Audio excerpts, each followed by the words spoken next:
All right. Good morning, everybody. Happy Friday. Good morning, everybody. Happy Friday. Good morning, everybody. Happy Friday. Good morning, everybody. Happy Friday. Good morning, everybody.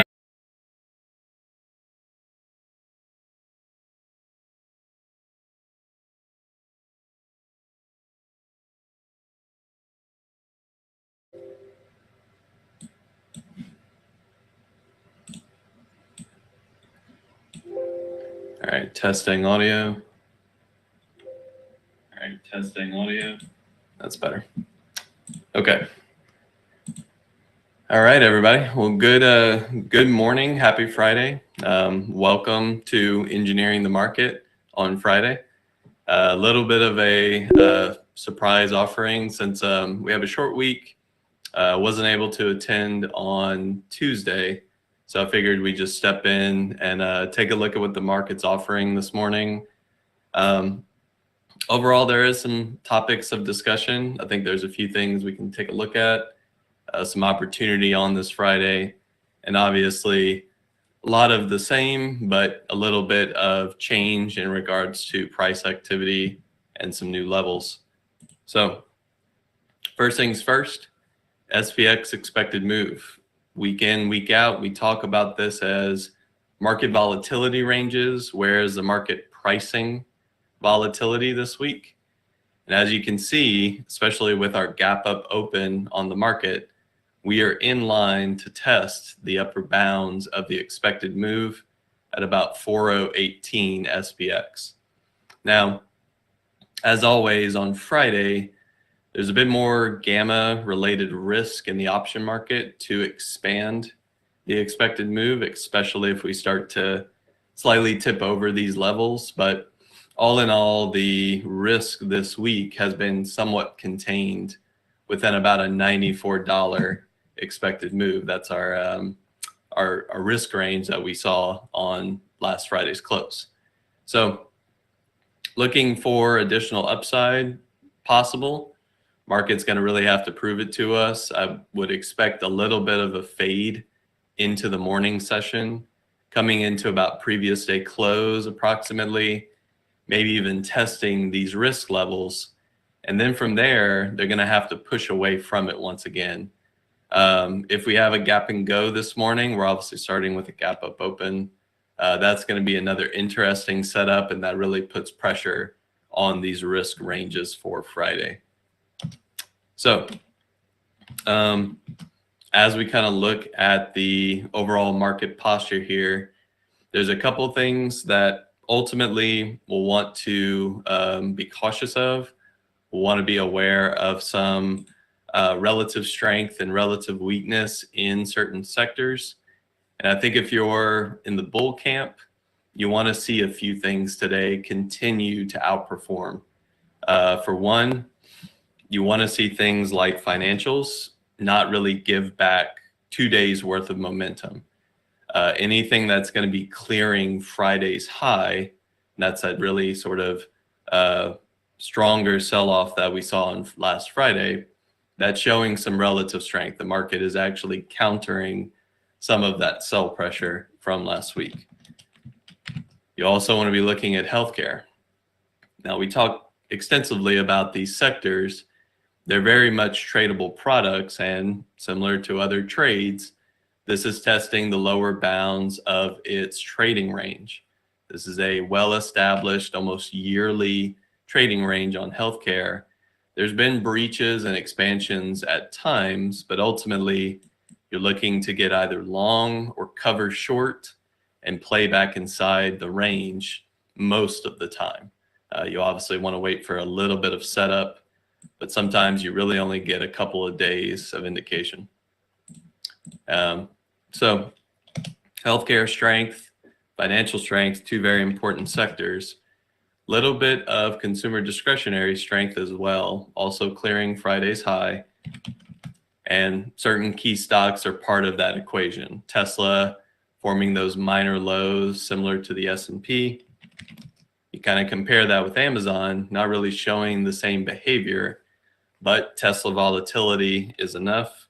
And there's also other key names in discretionary that are a bit stronger past couple of sessions. You want to be thinking like McDonald's and Nike, you know, still coming off of some pretty deep lows overall, big picture, but short term showing some relative strength. So what's holding this market back right now? To some degree, I think it's tech. Tech is still showcasing a little bit of relative weakness. The drawdown in tech is similar to other sectors, but overall, the bounce has been less powerful, less upside, obviously not clearing Friday's high. And like always, there's some certain stocks that we may want to pay attention to. The likes of Apple is going to be super important. If you recall, yesterday, there was this 2-day low Apple was trying to defend. Yesterday did breach, but we didn't really close below it. So similar setups to overall indices and a lot of these tests, candles coming into some areas of support. We're not really seeing the upside yet, but maybe the setup is forming. And really what's going to trigger this is kind of getting over the highs.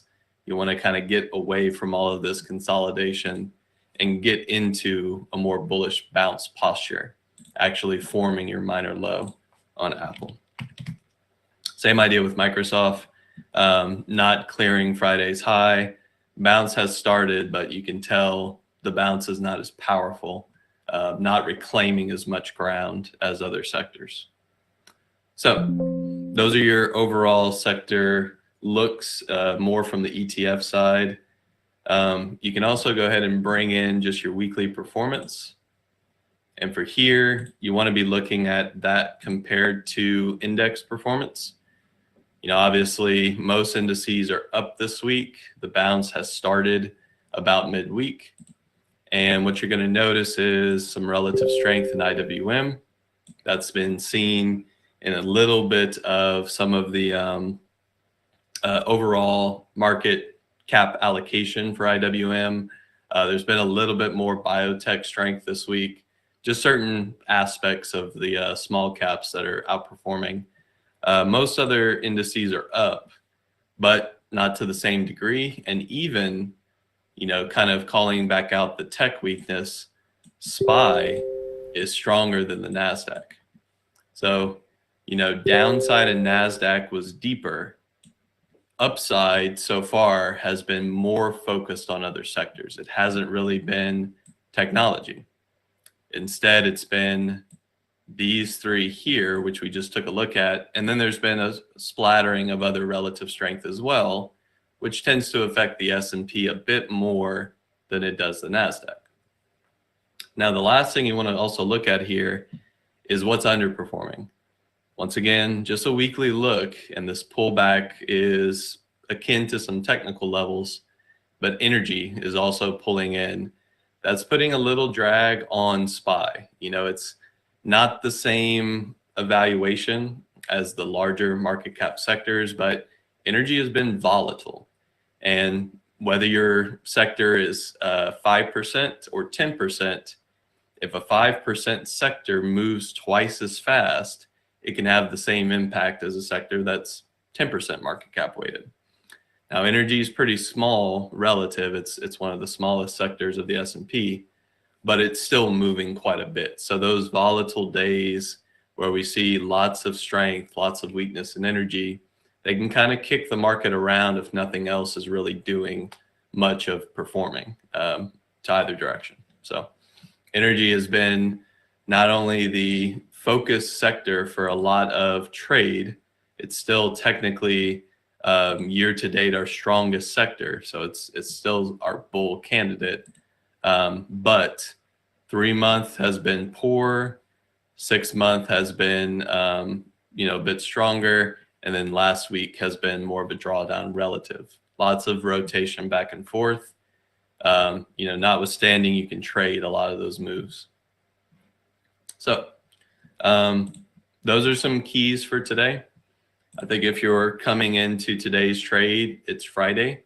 So you want to be thinking about the option market a little bit in regards to your max pain levels for any key stocks, along with the S&P itself. And just like always, if we're near some psychological prices, 400, 4,000 SPX is kind of the most psychological we can get. There's obviously going to be a little bit of open interest kind of centered around these areas. And that's often why we can see things like initial pullbacks and a lot of hesitation to get over these levels. You'll notice yesterday there was some pretty severe sell swings in the market coming off of 4,000 or 400 SPY. In fact, we had a midday pullback that a lot of people probably thought was going to collapse our trends, put up another really significant sell-off, and bulls defended. They definitely gave back a lot mid-session, but it did find its way to the recovery near the end of the session. So, there's a few things here you want to pay attention to. Option market, max pain levels. Knowing exactly where those are, I tend to use website assistance or just have a tool that can identify it for me. There's one here that we often like to refer to in the BBT chat room. So a max pain today is all about where in the option market provides the most pain, obviously, and where price-wise would the most calls and puts be somewhat out of the money, have the potential for risk if we were to deviate from that price. So market makers like to have this area kind of centered, especially on a Friday, because they're the ones selling us these contracts, whether it be ourselves or anyone who's hedging. And they essentially are taking the opposite side of the trade. Most of the time it's net short. So for a market maker, having these prices kind of center allows for a lot of theta and volatility decay on a Friday, and the market can actually get stuck at these levels for extended periods of time. Usually you'll want to see that through the price action and not necessarily call it out immediately. You want to let the market actually settle into these levels. So the reason I'm thinking a little bit of a fade this morning is, one, we're at the upper bounds of risk. Two, there's a little bit of relative weakness in tech, and unless it picks its head up today, the market might have more of a chance to pull in a little bit of profit taking, maybe some reduced risk coming into this weekend. And then of course our 400 psychological, and if we're really going for max pain, the market can pull in another $2 to $3 from that 400 level down to about 397. I'm not necessarily that bearish today, but 400 at some point today seems more likely than not. It's just all about how we get there and how do we play towards those levels. What sort of strategy do we want to offer? Similarly, do it with the NASDAQ. Don't ignore other drivers of the market. NASDAQ psychological would be about 300. You can also look at NAS futures. There's a bit of there's some whole dollar numbers coming up on the NASDAQ futures. But if we're just looking at the ETF and the max pain, about 299. So these max pain numbers coming back in and having market makers kind of remove relative risk from the option market, have a lot of it sort of expire, is not out of the question. The market can easily pull into these numbers. We're not so far gone that we can't, is kind of the idea. We're close enough to it. So some things to pay attention to today. And I think the last topic that I wanted to look at before I get to questions, we'll take a look at some of the risk parameters here. There's been a rally starting in corporate debt. The draw-in has been significant, but like a lot of things, you can make these claims, trend line support. It's here. Doesn't mean it's going to hold forever, but it was the moment to stop being bearish. Trend lines hold more often than they don't. So if you're looking to short somewhere here, come back to trend, overextension into underextension, these levels matter. So I think HYG is kind of showing it, SPY is showing it as well. There's nothing really dissimilar about the trend line approach. Dollars coming in a little bit. Want to pay attention here, but I am calling out the fact that the dollar's been weak past couple of sessions and the S&P has been strong. So there's definitely that inverse correlation going on. It's just about how long is it going to last. Vol is coming in. VIX has pulled back in. Past couple of days, VIX reduction. Vol futures are still not really showing risk of backwardation yet. They're still a little bit elevated, but they're coming in. And it's really just showing that a lot of this stuff is matching price action. Long SPY, short vol, long corporate debt, long SPY, that's a more positive correlation. And short dollar, long SPY, dollar weakness into SPY strength. So this is always what we're doing, is kind of just seeing, is risk asset and risk indication confirming or divergent, or not confirming the price action that we see. So it also shows us where to maybe change our bias. If we are long, taking profit or reducing risk, more so than price, there's also the idea that this can change very quickly and accelerate. So I think that's pretty much it for our normal discussion. The last thing I'll do is just showcase, we've got a little bit of Bitcoin miner strength today. You're going to see it on the gappers. You're going to see a couple of key stocks today gapping up. The likes of Mara, really strong session yesterday, about 15% from low to high. Same with Riot. These were coming off of some pretty, I would say, low interest price levels, but certainly holding some swing low supports on a previous uptrend. Probably not getting to the absolute level, but we are seeing a boost here. And they're breaking mild retracements right now, so definitely want to pay attention. Watch out for your swing high resistance. And this is something that a lot of people forget. Whenever you have drawdowns like these levels still matter. Until we get away from this range, this high is still important. And you'll notice that we're breaking above a lot of these today from a low to high play. So it's an extension, probably a bit too far too fast, but there's some momentum here. And obviously if the market kind of rejects here, it can be a nice fade play. If not, momentum's your friend, obviously, for the bulls. Ticket for Bitcoin is going to be BTC. This is Bitcoin futures, not Bitcoin asset itself. And then coin as well. Similar retracement. I would argue that this one was not as clear in the moment. And honestly, this is not really the retracement level. We really haven't been doing much, but past 2 days has shown a little uptick here. So we're getting some sentiment kind of coming back bullish into crypto right now. There's some news driving some of that, but all in all, it's something tradable for today. Okay, so Jeff, is there a breakout above our 4, 826 and 9-2 potential covering? Do you agree? I've kind of given my bias on the SPY. I'm assuming you're referring to the SPY. This is not the best platform for cams either, but they do have a cam study that you can add. So I'm gonna have to configure it real quickly. I'm also gonna just show that R1 and S1 are not plotted. S2 to S5 are gonna be blue. R2 to R5 are red. So it's a little bit of a dotted study.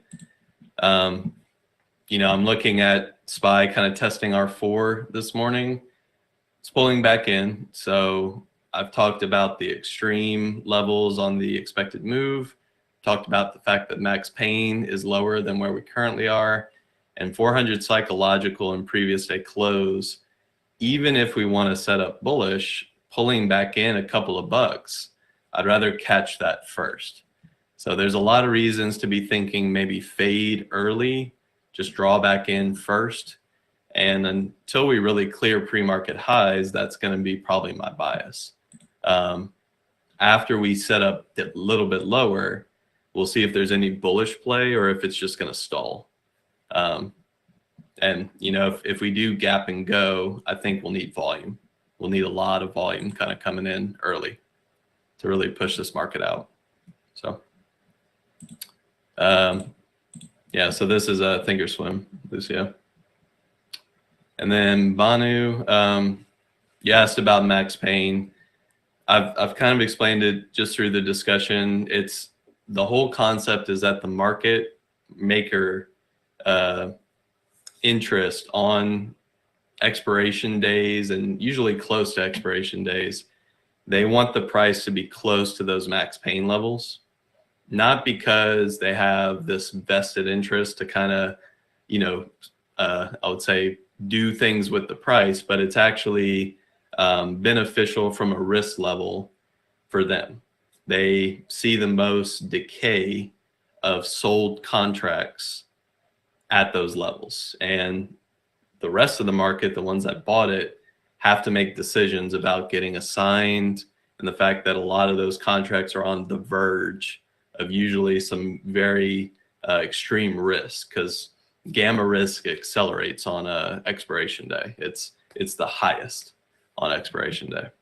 So you almost want to think of it like a razor edge in the market, where the most risk is encountered on a Friday. And if you're long, that risk can be teetered with, and you're constantly seeing in the money, out of the money. You're on that at the money kind of edge. A market maker is seeing a lot of decay, and you know, for them, they kind of want that. So you can also play towards it.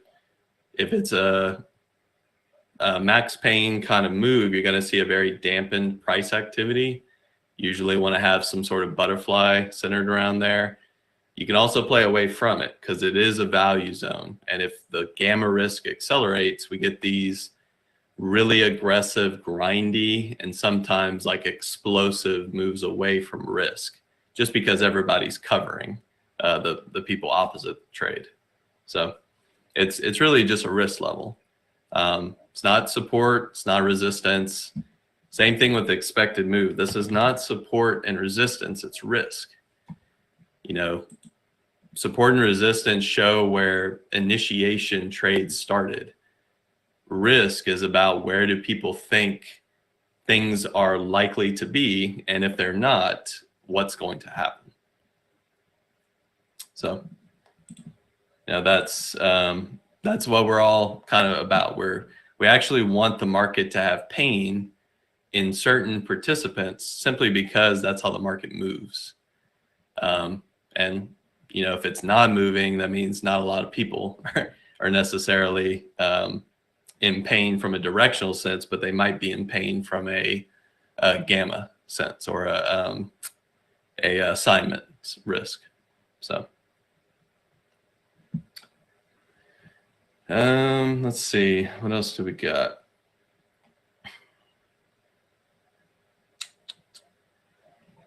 I think everybody got their questions kind of answered throughout. So as far as what am I doing, I think today I talk kind of generally on this this platform, mostly because I want the market to tell me a few things throughout the day as to what I'm going to trade. But I think for today, if you are looking at some opportunity, go with things that are proving that they have some range. I think Bitcoin miners would be a good starting point to kind of focus in on. Coin as well. You know, these things are actually moving past couple days. You could start looking at your sector performance. Those are obviously moving to some degree, and they have a bias right now with the long bounces that we're seeing. And then there's a little bit of maybe watching for an opportunity. If tech starts to move, especially something like an Apple, if we can get over this high, it kind of puts the daily minor low in place. And similar to the SPY, we saw a lot of follow through once we got above our minor lows. So if Apple can move, that might be an opportunity. Other than that, I think things that have already kind of broken away, they can chop today. Like they don't have to keep moving. Some have even hit their targets. Arguably, if you're taking a minor low, the first thing you want to do is counter the last sell swing. And stocks like AMD yesterday were very strong relative, but they've also done exactly what they were supposed to, which is to bounce. So to expect more today, we'll need the market to do some additional confirmation. And that's where I don't want to necessarily be looking long at all if the market is going to fade into that 400 PDC or just that max pain level. It doesn't mean I also necessarily want to go all out short, but the fade might be more advantageous. And finding some weak stocks or finding the SPYs fade, finding those levels would be important. Anything else is going to have relative strength, and it won't really be dictated by the market, but the market could draw it in. It could basically kill the momentum. So that's where I'm a little concerned. Things that are popping yesterday are popping last, or they're popping late. They're not really in line with relative strength on the market. So we'll see what they got, but it is Friday. Yeah, Docu had earnings. So let's take a look at an earnings play here. So what did the market expect for Docu? That's always important. $58 close, $6 to $7. We'll call it $7. Super high IV. I mean, this is insane IV. What the market is saying here is that over the course of a day or 2-ish days for earnings, they're pricing so much market movement that this thing is going to move 10%, because 58 plus or minus $6 is 10%. So that's how risky this stock was being priced. Now, did it move $6? Yes. It actually moved about 10 to 11.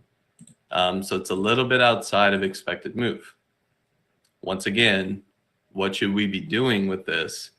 Watch out for the S&P to fade, because if this wants to pull back in, the market volatility, the fact that it was so high, this could kind of be a little bit of a fade play today, just to get back to the expected move levels, which would be, I guess for $7 would be about 65, 58 to 65. And that's really not that far away, just relative.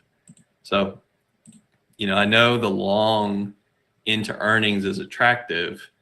The expected move breach is also kind of a concern, because we didn't really, fade back in.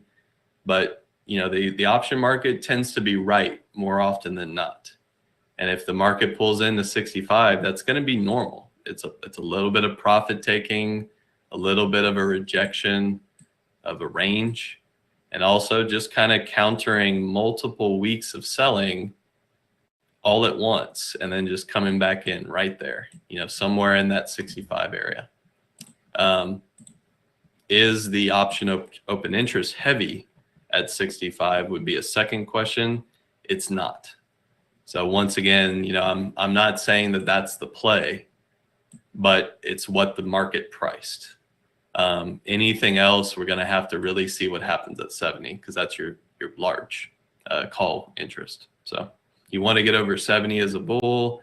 If not, fading to 65 seems a bit more likely. So, all right. Well, that's it for today. Y'all have a fantastic weekend.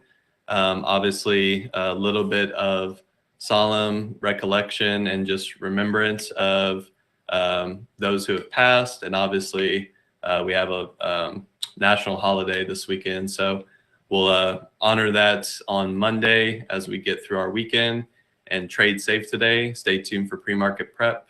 Hope y'all have a fantastic weekend. We'll talk more next week.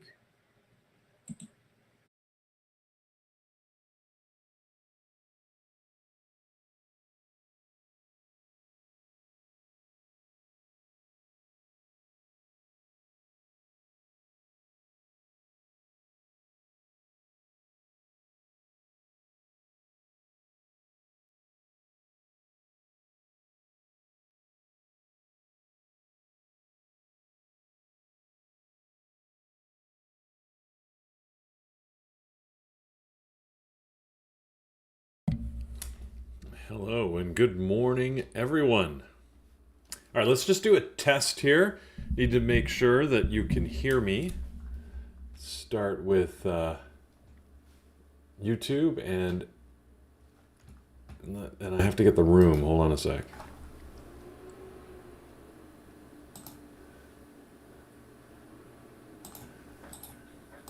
Good morning, Good morning, variable variable traders. traders. Hold on. It's going to cause me problems. So I just need to do a check and see if all of my friends at Bearable can hear me. Looks like you can. Okay, and YouTube can hear me. Fantastic. Looks like we're getting there. Oh, and look at that! I'm joined by the lovely and talented Norman. It's the first time in my life anybody's called me lovely, Peter. Well, you know, take there's it. a first time for everything. Good morning. Well, you guys probably notice, obviously, I do not look like Carlos. So, Carlos has got a day You off. don't look like Carlos, and you're awfully dressed up for this hour. Well, I have something to go to right after this, unfortunately, so I'm sort of ready for that as well. They cannot hear me, They can't hear apparently, in the room. I don't know about YouTube yet. you. Oh. Okay, one sec. Give us. I think this is Peter's first time. This is your first time. They can hear me on YouTube. They just can't hear me in the room.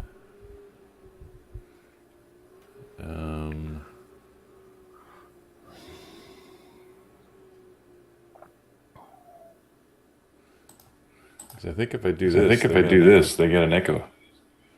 Yeah, there's an echo there. No, I don't know. Can you hear me?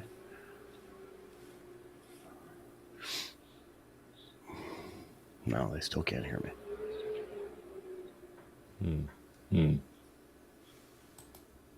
All right, let's eliminate the echo. It's all right. Take your time. This is Peter's first time running this software live, so we'll give him a bit of a break. Yeah. Let's see. How do I get you into the room? Let me just check something here. 1 second, everybody. But you can hear me in the room, so that's something. Yes, they can hear me, but not Norm.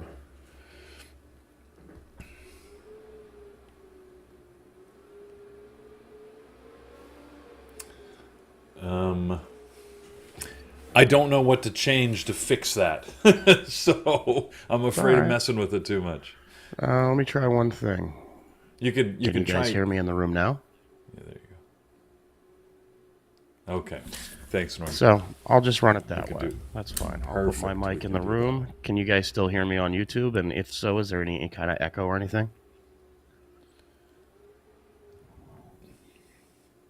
It shouldn't be. All good. Okay. Good. Thank you, There Norm. we go. We'll just kind of do a workaround and figure it out after the show. Well, maybe we just do this. But anyways, yes, for now, this will work. Okay. So good morning, everybody. And hopefully you had a chance to attend Engineering the Markets with Jared. He was giving us some good oversight as to what the markets were doing. And as we go forward into today, I expect it to be a fairly quiet day. I don't know, Norm, from your side, have you got anything in particular you expect to happen? I actually think it's not going to be a quiet day. I think this might be actually the first decent day this week that's not. We've got a good gappers list gapping up. We've got some action in cryptos,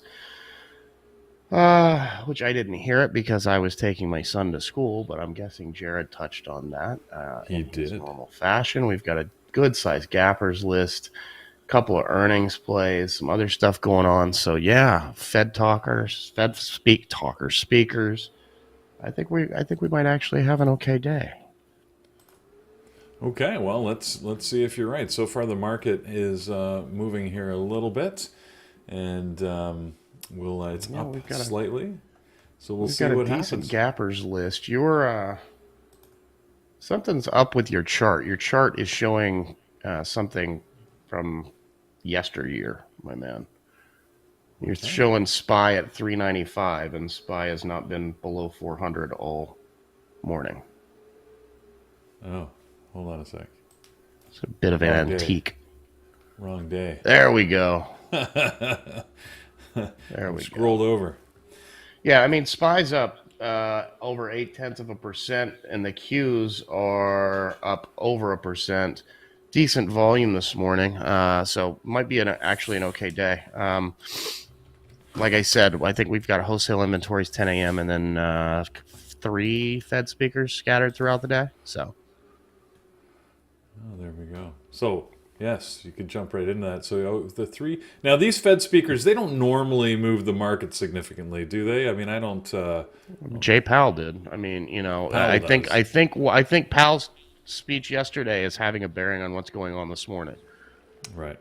So, and this is the last time they'll speak before their next policy meeting, which is, I believe, the 20th and 21st. And then they're expected to raise rates 0.75% or 75 basis points. Essentially, Jim, he said they were going to do what they had to do to get inflation down, and that they did not think this was a problem similar to the 1980s when they had to essentially destroy the economy to do so. So I think that's a little bit of, I mean, I'm paraphrasing and I'm really being brief in how I'm saying it, but that's kind of, that's given a little glimmer of hope. Soft, AKA soft landing, which who knows if that's going to happen. The Fed has a very blunt instrument or two that it tends to use, and I don't know if a soft landing is possible. People have debated this for years, but we'll see. Anyway. But like Kevin B said, destroy economy equals volatility equals good for traders. That is true.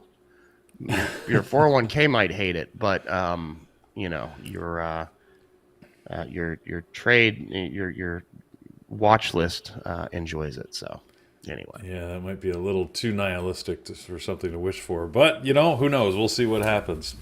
So yeah, well, let's see who's right. I hope you are right, Norm, because good trading today and action would be fun. It's been a pretty for a short week, we've had some interesting events and some good midday moves, which is great for me because most of my trades happen sort of midday and into the close. The close hasn't been great so far this week, but the midday moves have been good. So maybe we'll get that opportunity today. So let's get into that gappers. I think I've got everything set up, and we'll start at the top here with INM, which is a ticker I'm not familiar with.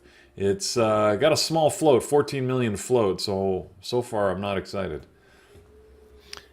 Yeah, it's a biotech. They had an update on, I believe, a phase 2 trial into some kind of ailment, treatment for some kind of ailment. I'm not sure what.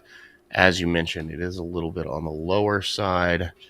It looks pretty bad for that kind of, frankly, for a low float that's gapping up 28%. The price action looks horrendous.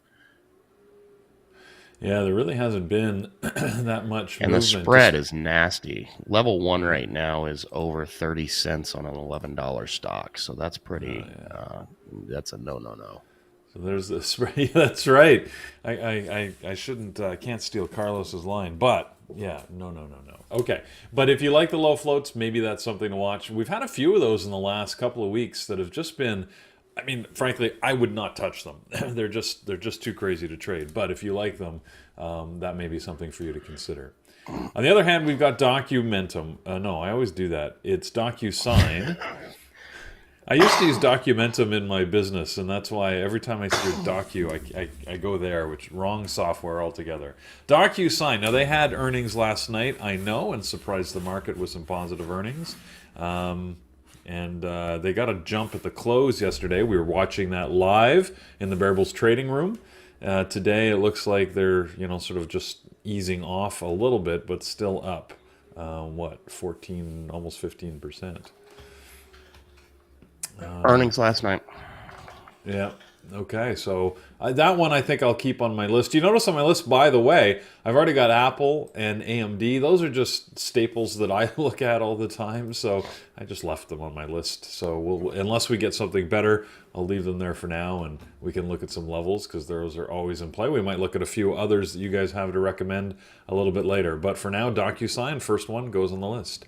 You were talking about some of the crypto plays, starting with Riot here on our list, because the next three I think are all crypto, right? Riot, Yep. Mara, and Coin. Pick your poison. Yeah. So let's see which has got the best volume. They're all sitting around 500,000 shares. We could sort of put any one of the three on the list. They're all moving similarly. Coin is the one I've been watching most readily. I don't know. Do you watch any of these, Norm? Have you got a favorite between the three? I'll trade these. No, you don't trade them. Okay, never mind. Well, let's see. Riot came up first. Let me put Riot on the list, and we'll keep it there for now, and we'll see what's I mean, I have traded Coin, but it's not something I do often. I prefer Coin because of the price on it. Okay, But we can do that too. Sounds good. I'd flip next here to the next one on our list. Speaking of things that move like crazy, Pixie. People were talking about that yesterday. You can see on the daily chart it had a big move back the first day of September. And then yesterday, I think I only watched it for the first maybe 20 minutes of the market, and it had halted, 3 times in the 25 minutes. So not something I personally would watch, but it is moving with volume today. 1.6 million shares. Anything new news-wise, Norm, or is this just continued excitement? No, continuation. Yeah. This is one where if you can see here, it's like 500,000 shares. This is what Carlos was reporting the other day. I was looking at, I think our trading terminal. Finviz has it a lot higher than that. The data, that seems rough for 500,000, but it's got 15 million on Finviz. So regardless, it's still, it's still low. So, I'll put it down here. Maybe we'll set some levels if we've got time, since there's not a huge amount of stuff there. Coin we already talked about. Let me flip through some of these. HUDI. I don't like the look of it. I'm just going to keep moving, Norm, unless you tell me otherwise. BEKE, Becky. So this is one that I know that Brian in our room looks at occasionally. Looks terrible this morning, and I don't even like the daily. So I'm just going to move past it. Hood. I haven't seen Robin Hood on the list in a while. Why is that moving up this morning? It's moving on this crypto stuff, but also there's a company taking a stake in that has a stake in them that's taking a stake in other crypto field company, and I think that's what's going on there. So it's just speculation of them taking a larger stake in Hood. Right. Fair enough. Okay. Next on our gap up list is Kroger. Not a huge volume, but I usually don't expect that. This is a New York Stock Exchange stock, as you can tell here. But it is unique, I guess, or it's rare that it shows up on our list. What puts Kroger? Yeah, they had earnings this morning. It does every once in a while when they have earnings. So. Okay. Kroger is, I find it very difficult to play on the open. And then after the open, it tends to flatten out. So if you're thinking of playing Kroger, just be really careful. The market makers tend to have an idea of what they want to do, and they push it around in unexpected ways, at least based on my experience. So I'll put it back down here in the secondary. Maybe we can set a level, but I'd say approach with caution. Pinterest or Pine-interest. What did Pine Trust used to call? Pine-trust. Pine-trust. Pine-trust. Anyways, Pinterest is on our list this morning. 184,000 shares so far. Volume, it's starting to pick up, but it looked terrible up until about 5 minutes ago. I don't see anything fresh this morning. I know they got a couple of upgrades, but that was a day or two ago. So I'm not sure if something's taken place that I've missed in the last 15 minutes or what. Right. Well, I don't. We'll find out. I'm sure in the room or on YouTube, you guys will tell us if you see news that we haven't caught. But let us know. Let's see. Now we're getting down into stuff that's only gapping up by a couple of percent. FCX, Freeport McMoran, we see every once in a while. Doesn't tend to move well. Like, look at this daily chart, right? Super small movement. Again, unless, Norm, you yell out that there's like significant news you should pay attention to, I'm skipping over it. Already spent too much time on it. Yeah, AFRM. That's one that I know that, again, Brian watches because I think he was trading it long term for a short down into this level, but I think he's all out of that now. Doesn't look great so far this morning, barely over our volume requirements at 100,000 shares, so I'll skip over that. Peloton, yeah, not loving the look of Peloton, so... And I find it harder to trade now that it's a $10 stock. It wasn't bad when it was a $100 stock, but yeah, it's not so good down here at $10. So we'll move over that. Anything else I see of interest? Pinduoduo, PDD. We often watch that after the open. Sometimes when the Chinese stocks are in play. I don't see any of its other, Chinese brethren in here like Baba or Billy or any of those. And PDD, look at this pre-market. Down toward the bottom of the gap up list. Yeah, it's very, very flat. So, look, I'm not going to worry about the rest of these. If you've got something you like, let us know. Oh, there's Bubba. You're right at the bottom. But other than that, it looks pretty uninteresting down here. Let's go to the gap. Sorry, that was the gap up list. Gap down. At the top of it, oh my, what's going on here? ZUMZ. Zoomies. Z? Should I say Z? I was confusing myself with my Canadian and American. ZUMZ. Yeah, what's going on with these guys? Well, they don't have that much volume. Barely over 100,000 shares. And if that's on earnings. They had earnings last night. This is a tough one. A lot of times to trade, it's a lower float. These guys make the shoes with the wheels in them. Oh, is that who? The wheelies. You see little kids flying around stores about to kill people on their heels. This is Zoomies, yeah. We have them to thank. Yeah, they had earnings yesterday. I don't know. I've never traded it. Yeah, I don't love the look of it. I mean, the daily chart doesn't look that enticing. It's pretty range bound here and has been for about 3 months. It looks like they didn't have great earnings because they're gapping down almost 14%. I'll put it again on the secondary list because I don't have that much here. So I was mentioning the Chinese stocks. Billy, interestingly, while Baba and PDD are on the gap up, gap down is Billy at 3%, 700,000 shares. Pretty flat pre-market. Oh, Zoomies is a skating clothing brand. That shows you how old I am. Thank you, Jack. Heelys. Zoomies, Heelys. Oh, okay. Oh, this is totally different. Yeah. Okay. Well, that's all that she wrote. Again, Billy, I don't see anything to make it interesting to put on my list. So with that, we've got a very limited list here, right? Really just a couple of crypto plays, Bitcoin type plays. I've got my staples here. Norm, anything that you would recommend we look at? No, I think we've got some good stuff already, so I wouldn't venture too far from it. The only one, where was it? The only one that I would say Square, it's gapping up this morning. It's on our list. It doesn't have much volume, but that's not too uncommon. It's a NYSE stock. Secondary list material there for me, but all right. That as well. We can put that on there. No harm in that. How about in the Bear Bulls chat room or on YouTube? Anything you'd like us to take a look at? I see a couple people mentioning Neo both in the room and on YouTube. So let's take a quick look at Neo. Pre-market is looking very flat. Neo, I used to love watching Neo every single day, and this daily chart sort of shows me why I've lost interest in it. It's really, the last couple of months, it's gone just flat. And sometimes you'll get like XPEV or Lucid that sort of, are doing better, but Neo has really been pretty boring.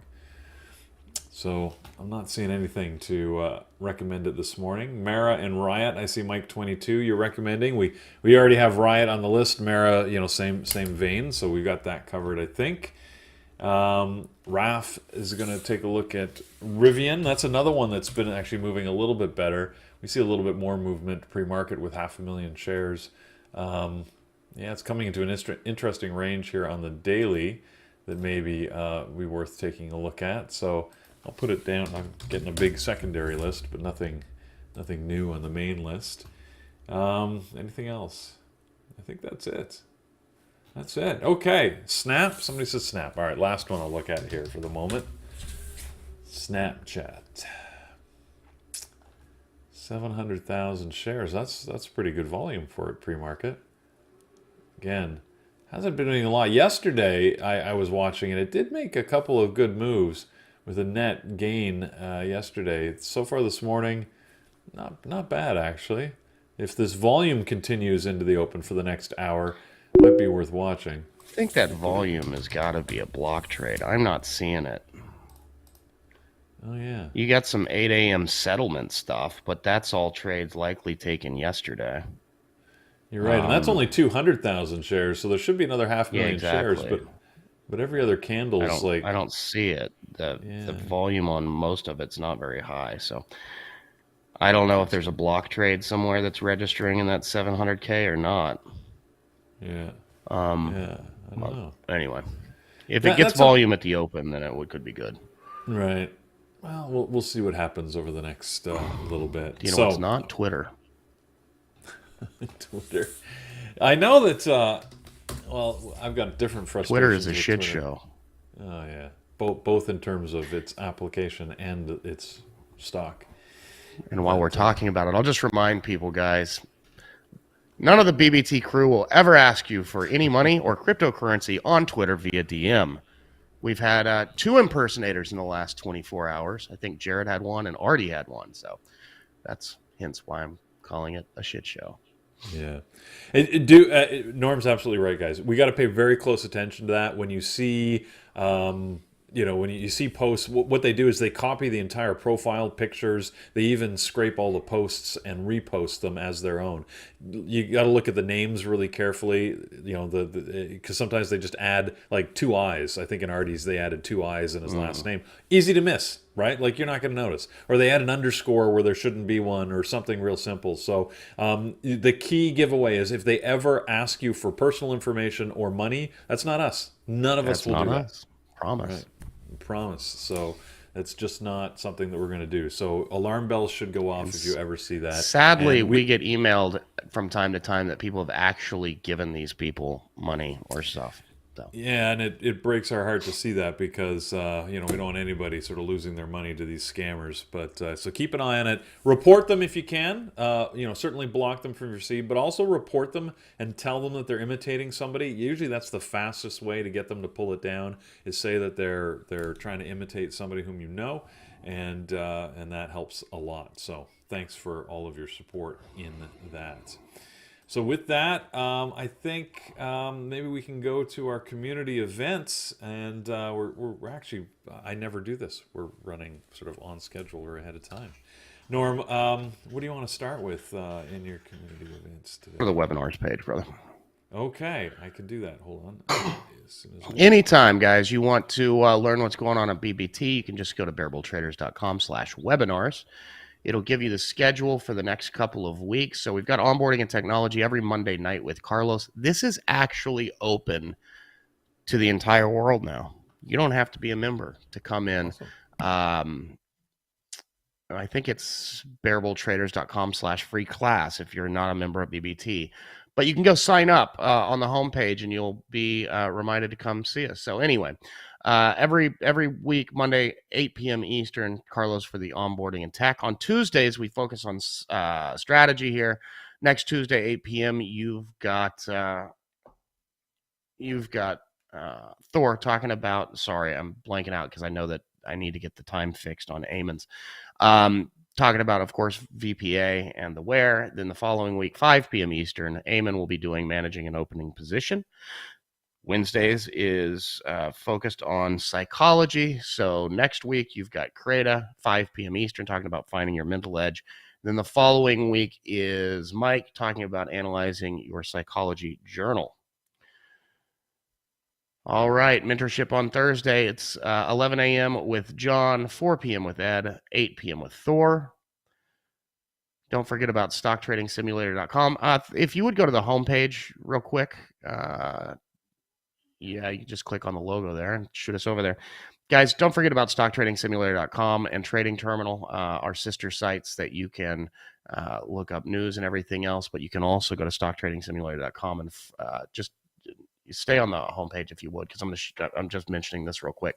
You can go trade 24/7. All right, if you sign up in that email box right there, and we need to tweak that as well, you will get an invitation to the free class. You just showed all your personal emails to everybody. That's all right. Email me. People, everybody spam Peter. All right, and then if you scroll down, if you are watching on YouTube and you have not been a member, go to the website, scroll down about halfway down the page, you'll see the membership chart. And if you could go a little bit further, there you go. Right there, that intro membership on the left. Click that, use the promo code PreMarket24. It'll get you a discount off the intro membership, which is 7 calendar days, 5 trading days in the room. It is a one-time payment, does not recur. And then also, if you sign up, you can use for an elite annual membership, you can use the promo code READ50. It'll get you half off the elite annual membership and a free one-on-one coaching session with Dr. Kenneth Reed. Fantastic. Okay. Thank you, Norm. And look, we are on yet again another Friday. So welcome to Friday trading. And hopefully Norm is correct and we are going to have a fantastic day. With that, why don't we start setting some levels here on the stuff that we've identified. I'm going to start with Apple, because Apple and AMD I always have on my list. I sort of like actually where Apple is sitting. If it decides to break out of this range. See how we've been saying, I should get rid of some of these lines. It's hard to watch. What I do is I normally put on my chart the pre-market high and low and then the previous day's high and low, which are good levels, but it's sort of confusing us if we're trying to set other levels. So know that those are going to be there. The previous 2 days highs and low, I love to keep an eye on. But see how Apple sort of settled into a range, which means that we're not seeing any big movement right here. But to what Jared was saying in Engineering the Markets, right? Being that we go back to the SPY here and see how we've had a couple of days up. Interesting, Apple hasn't followed. So we've got some late followers that are sort of late to the game and may move into this. But we also may see a little bit of pause here on the market, which usually causes some of these movers like Apple and AMD that follow the market to sort of have muted action. But if we do get up over this level, I'm going to be watching a level right up here at around 160, because that would be significant certainly. And if we get to 160, Apple should be a lot of fun. But that'll be a fairly big move for Apple to get up there. If we break down below the low of yesterday, 152, that should also be interesting. Otherwise, we'll probably just chop in this narrow range. So we'll see what happens there. AMD, a little more interesting, moved up to the top side of the range yesterday. It's funny. I've been watching AMD for years and years, and I'm still getting reused to it being a stock below $100, and then it hit 80, and I'm like, $80. This sort of feels like old times again. But then it sort of moved up a little bit. I thought, okay, that feels better. All right, we're now up around 83, 84 this morning. So let's see what AMD will do. I'm hoping it hangs around these levels. It's up here that I think that we might get some interest if it goes all the way up to 88. Again, feels like a big move for this morning with what we're seeing so far, but you never know. Let's see what happens. Docu had earnings, like we mentioned last night, had a big gap up after hours. You can see this just big thrust up right after the market closed yesterday. And then it's sort of been flat to slightly down so far this morning. So who knows, we may see a little more action and interest in the morning. If we do, like you can see where we're gapping up here and into a level that frankly is of interest. Around the $68 mark, I'm going to put a level to watch to see what happens if we can move up a couple of dollars to that. Notice that we've just breached sort of the gap that we were in here with this one-day candle. Look at this massive gap we had back in June, though, on the way down. So, that I feel is just too big to overcome. What's likely more of relevance is this level I've already set at 68 and then up here at around 77. 30. So we'll see if either of those even come into play. Heck, we might just sell off for the morning. We'll have to wait and see, but at least we'll be ready for it if and when it happens. We had a bunch of these, cryptocurrency type plays. Riot and Coin are the two I kept on my list, so we'll take a look. They're both sort of breaking out of this recent consolidation range, and we've got over, at least on Riot's chart here, over this level that was of importance, just below $8. So if we can hold above 8, we might have a strong day in this. Of course, it's going to depend what the market does altogether. I'm going to put another level up here at, what is the top of this candle? 9 exactly. Look at that. So definitely whole dollars, right? Always a place to watch. So we'll see if this gets up to 9. It could be interesting, and then, well, we'll reevaluate from there, because obviously over 10 on Riot would also be significant. Coin looks very similar, right? We've got range rated here. In this case, the price puts us at 81.60, it looks like. And notice I already have a level from previous times at 111.99. Very, very unlikely to get up there, but you never know. So we'll keep those on the chart. And remember, on the downside, I'm not mentioning it because I always have the highs and lows of the previous 2 days that will protect me on those, or at least let me know if we start to hit those levels. All right, so some of the other stuff we have on our secondary list. Pixie. Pixie, again, it's a big mover, a dangerous stock to play. Yesterday we did have at least one member of our room that was saying that they just got killed on it because they got caught in the halt and then it gapped down after the halt, and there's nothing they could do because by the time it reopened after the halt, it was just gapping down so far that it hurt them badly. So be very, very careful if you choose to trade this.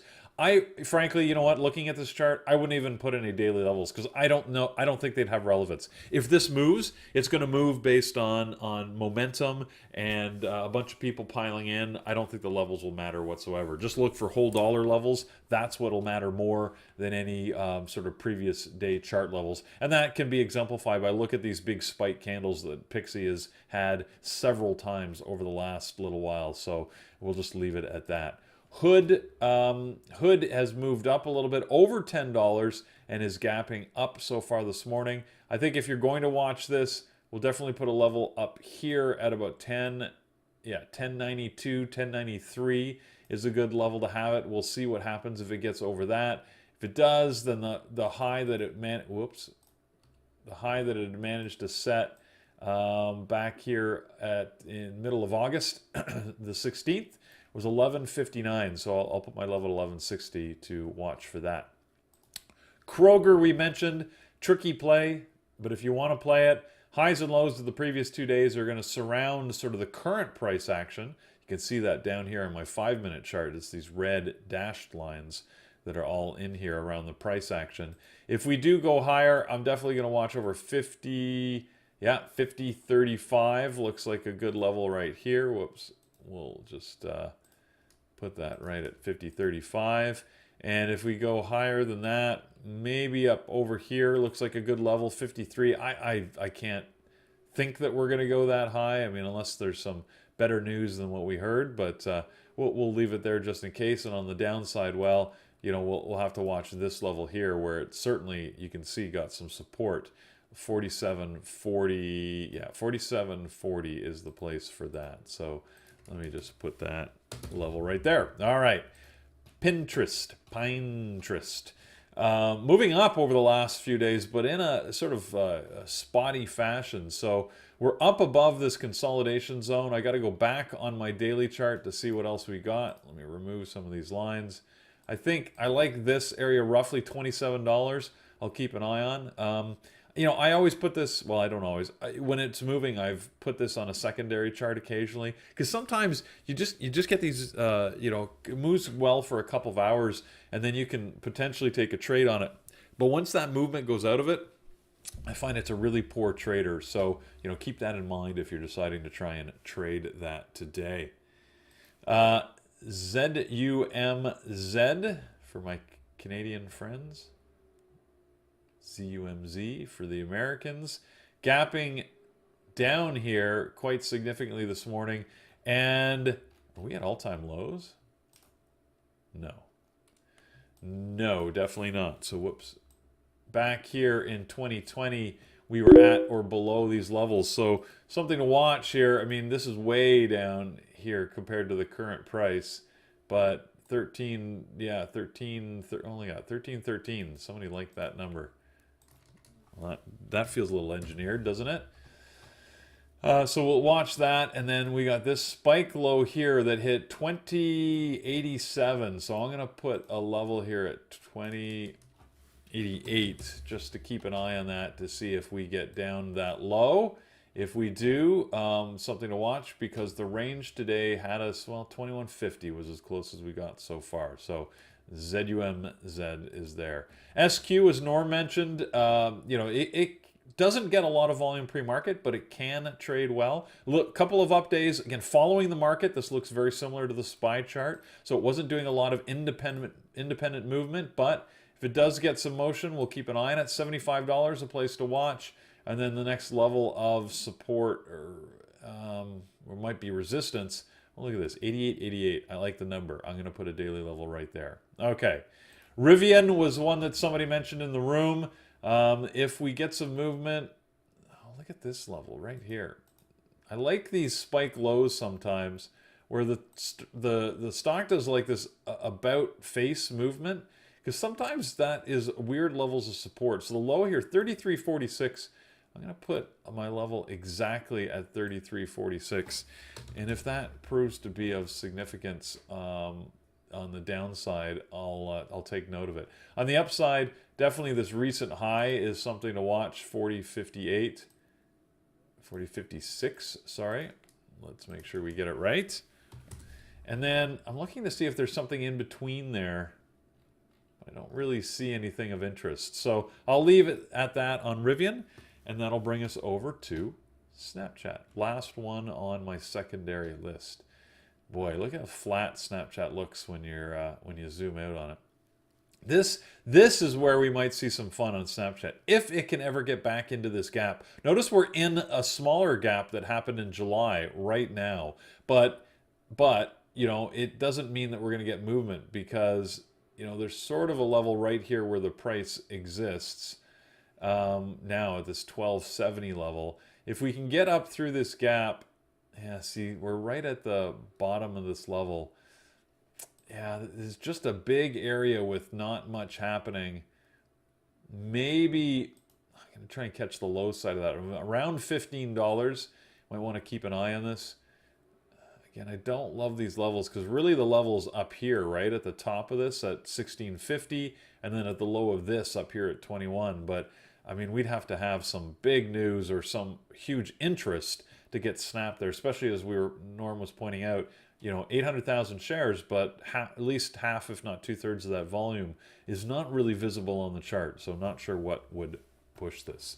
All right, let me go back and rescan here on YouTube. By the way, if you're on YouTube, give us a like. We'd appreciate that.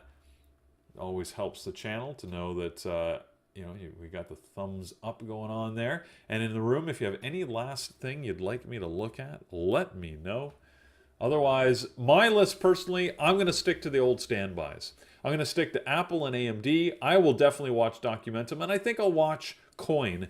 So those will probably be the four that I will have on my list. The one that I'm surprised nobody's mentioned so far this morning is good old Tesla. Tesla has been, sort of interesting. Not huge moves.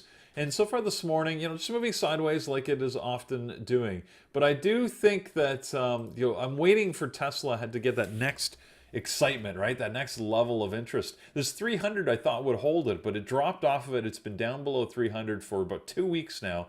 But if we do get back up to that level, I do think, it'll be interesting. So I'm going to put a level up there at 302. Yeah, 302.93 is a good place for it. We'll see what happens. But, in the meantime, I always keep Tesla on one of my other secondary charts just to see if something happens. AMC. AMC and GME had some movement the other day. GME. put in a beautiful Mountain Pass, which is one of my signature plays and setups, and a member in the room pointed out to me, unfortunately, after it had happened. So, but yeah, it was a great move. So AMC, I mean, look at this daily chart, right? I mean, you zoom out a little bit, and it's like dead flat down here at $9. But that's a little deceptive because, of course, it was up 3 times that, right? Just back in the middle of August. So if we sort of zoom in on the daily, or better yet, let's go to a 60-minute chart. So it gives you a better idea that there has been movement in it, right? So there's been some opportunity to trade it. Today, I don't see anything particularly special about it. It's moving. If you like watching it, then by all means, keep it on your list. I mean, it'd be worth putting on my secondary. It's as good as anything else I've got on the secondary list. So I'll be happy to put it there. Other than that, I think we're pretty much done. Now, here's something that Carlos never educated me on. Let's see if I can figure out how to pull in our moderators lists, because they're starting to filter in today. Let's see if I can do this right here. How about that? Look at that. I can pretend like I know what I'm doing. Carlos will be proud. All right, so Thor is going to be watching Neo, Pixie, Veru, and BAC. Maybe we'll take a look at Veru, because that's not something we looked at. And I'm surprised about the Bank of America, but maybe he sees something on that chart. Megan is going to be watching Google, Peloton, Snap, and AMD. Brian, W, Pixie, ZUM, Z, XLE, so one of the ETFs, and Mara. And Jared on his primary list has got Coin, Mara, and Pins. And on his secondary, AMD, Oxy, and Apple. So you notice when we get these days where nothing is really clear, I find that often our moderators sort of end up, picking their own stuff. So we're a little bit all over the place, lots of options. So you can see there's lots of possibilities. Who knows what's going to watch, right? What's going to move? It could be one of those days where, your list, you're just watching the wrong thing. So I would say be flexible.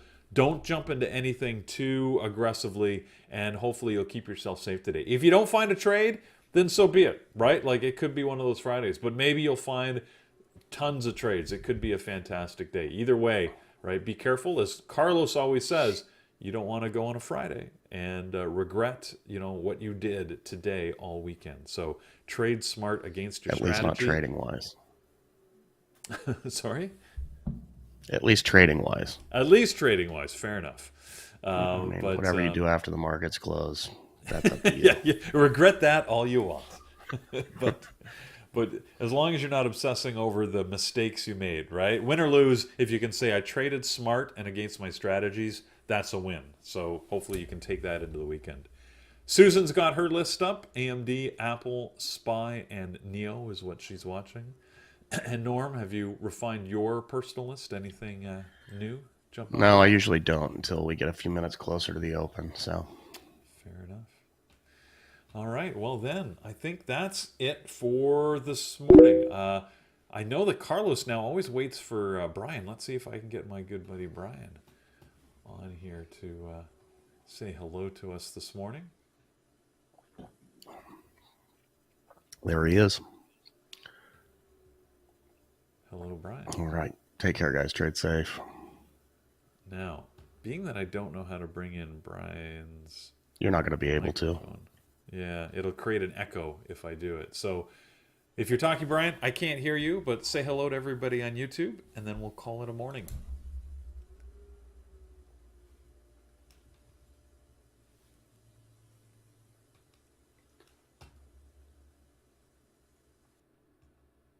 I assume he did that. All right. Thanks, everybody, so much. Take care. Have a great trading day, and we'll see you next week.